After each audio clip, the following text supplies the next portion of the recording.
खत नई मामू ने बहुत अरसा पहले भेजे थे।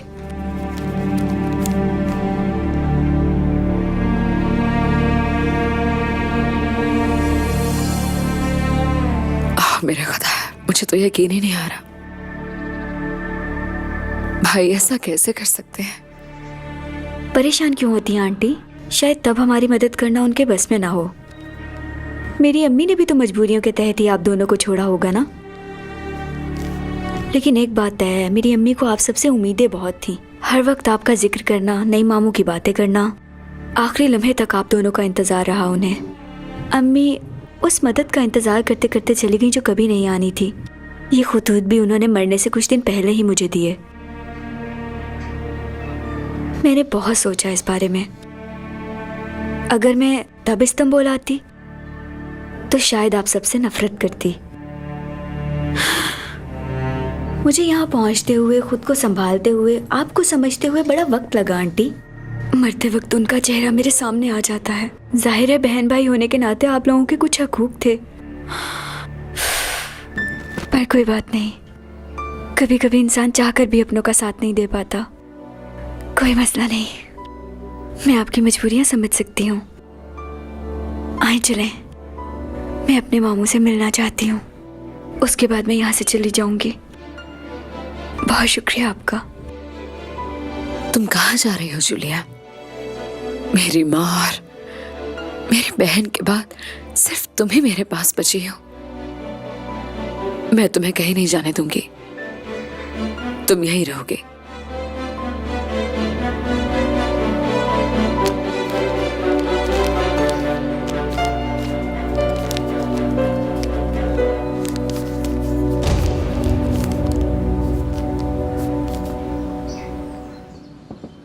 फरहत, कहाँ जा रहे हो?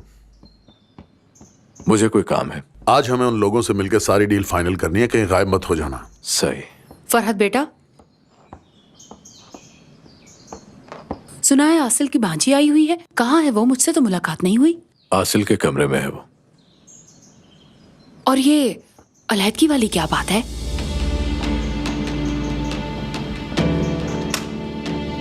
क्या हुआ यशफा? उसके लिए इतनी हमदर्दी कैसे?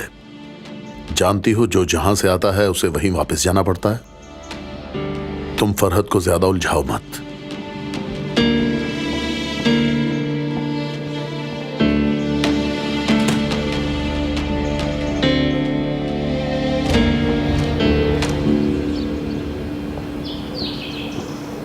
क्या तुमने गाड़ी देख ली थी गुलशेर? देख लिया भाई। फरहत,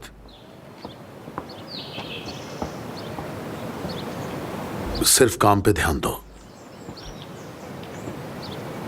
बाकी सब भूल जाओ।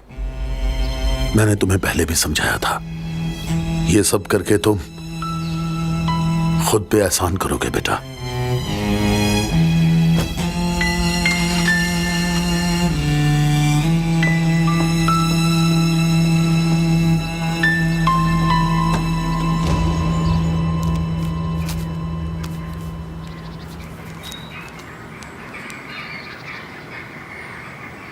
आसिल आंटी, अब खुदा के लिए इन खुतूत को पढ़ना छोड़ भी देना। मैंने आपको ये इसलिए नहीं दिए कि आप परेशान हो। मैंने गलत किया है ना। इनका फ़ायदा भी क्या हुआ, महज परेशानी, क्योंकि ये किस्मत है और ऐसे ही चलेगी। ऐसी बात नहीं है जूलिया। और क्या बात है? मैं किसी पर गुस्सा नहीं हूँ, और मैं तो मामू से कभी मिली तक भी नहीं, तो गुस्सा कैसे होंगी? आंटी, क्या खुदा के लिए अब आप नॉर्मल होंगी? यही बात तो मुझे तकलीफ दे रही है। तुम उनसे मिल नहीं पाई। खैर छोड़े ना, इस मौजू को ख़त्म कीजिए। अब हम कर भी क्या सकते हैं? आप बताएं कि आप क्या करेंगी? किसका? अपनी प्रॉब्लम का, मतलब ये तलाक वगैरह का, और बच्चे के मामले का, क्योंकि आपका मसला बहुत ही पेचीदा है। हम इसे किस्मत का खेल कह सकते हैं, क्योंकि कुछ भी खत्म नहीं होगा, जिंदगी में चलती रहेगी। यानी कि? मेरी कुछ अस्पतालों के साथ बात चल रही है। जैसे ही वहां से कॉल आ जाएगी तो मैं जॉब में मसरूफ हो जाऊंगी। अगर ऐसा ना हुआ तो मेरे पास कुछ सेविंग्स है, उनसे अपना क्लिनिक खोलूंगी। और उसके बाद डाइवोर्स का मसला वो भी अगर हो गई तो वरना मुझे इस काम के लिए किसी वकील को ढूंढना पड़ेगा। यानी आप इतना बड़ा फैसला ले चुकी हैं? आप अकेली उसे पालेंगी क्या? हाँ, ऐसा ही है।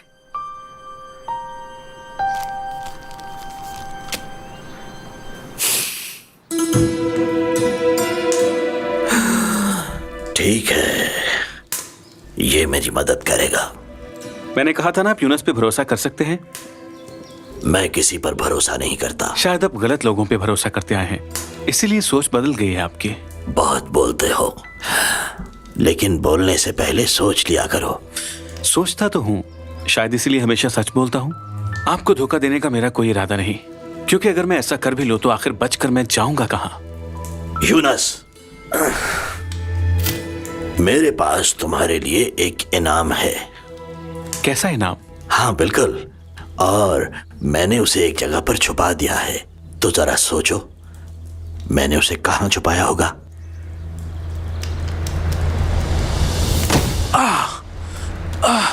रुको,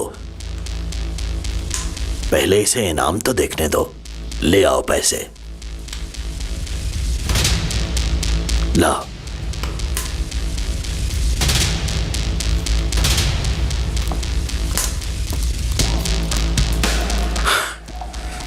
आप मेरे साथ ऐसा क्यों कर रहे हैं बाबा? खामोश, पैसे गिनने दो मुझे, कंफ्यूज मत करो।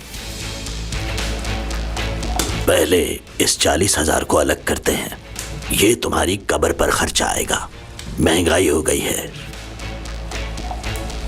ये रहे 2,000, ये उसके लिए हैं जो तुम्हें गुस्ल देगा। ये कुछ पैसे अपने पास रखो। ये पैसे वहां काम तो नहीं आएंगे, लेकिन फिर भी रखो। और हाँ, फिक्र मत करो, गोली के पैसे मैं इसमें से नहीं काट रहा, वो फ्री तुम्हारे लिए। बाबा ऐसा मत कीजिए मेरे साथ। मुझे मारने से आपको कुछ हासिल नहीं होगा। मैं आपके बहुत काम आ सकता हूँ, मुझ पे रहम करें। बस भी करो, खुदा तुम्हारे गुनाहों को माफ फरमाए, आमीन।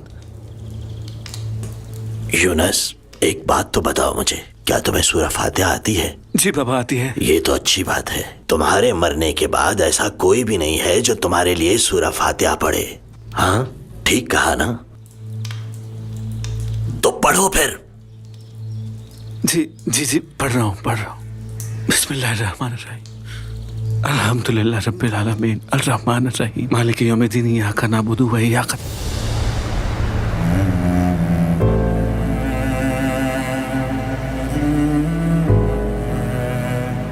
काश कि मैंने उन खतों को ना देखा होता।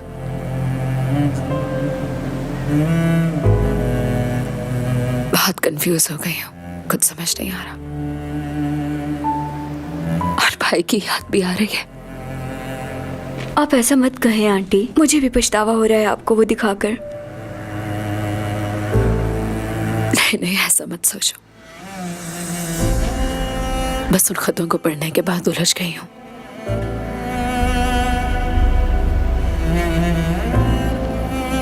प्रेगनेंसी के दौरान मूड स्विंग होता रहता है। हार्मोन्स के बारे में आप तो जानती होंगी ना? जाहिर है मैं नर्स हूँ और आप डॉक्टर। मुझे लगता है आप तलाक के मसले की वजह से परेशान हैं। अच्छा, चलो चलते हैं।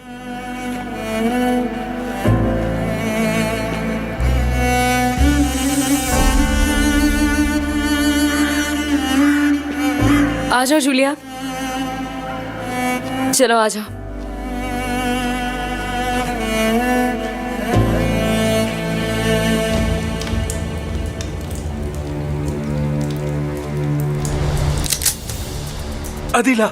अदीला, अंकल एक लड़की है अदीला। रुक जाओ, ये कुछ कहना चाह रहा है। नेमत अंकल की बीवी अदीला की बात कर रहा हूँ। हाँ, ये तो मैं जानता हूँ। मैं जब नेमत अंकल के घर गया तो फंस गया था, उसी ने मुझे निकाला। अगर वो चाहती तो सबको बता के मुझे पकड़वा सकती थी, लेकिन उसने ऐसा नहीं किया।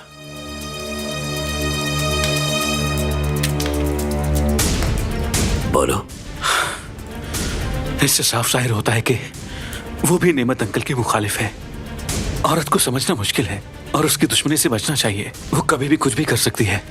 जानते हैं उसने मुझसे क्या कहा? उसने कहा कि हम अच्छे पार्टनर बन सकते हैं। तो फिर? तो बात को समझे बाबा, समझे। मैं यहाँ हूँ और अदीला वहाँ, हम दोनों साथ बहुत कुछ कर सकते हैं। तो बताइए, क्या आप नहीं चाहते कि उस घर की हर एक बात आपको पता चले? नेमत अंकल की हर बात? उस घर में आपका एक जासूस है, अदीला, लेकिन वो जासूस आपके बारे में नहीं जानती। सोचिए। खड़े हो जाओ। आप घाटे का सौदा नहीं कर रहे। ले जाओ इसे और ख्याल रखना कि ये घर से बाहर ना जाने पाए। जैसा आपका हुक्म बाबा।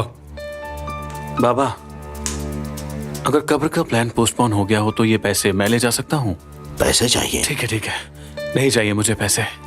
वैसे भी इतने से पैसों से मेरा कुछ नहीं बनेगा, आप रख सकते हैं। चलो चलते हैं। जानते हो ना, अब हम एक टीम है।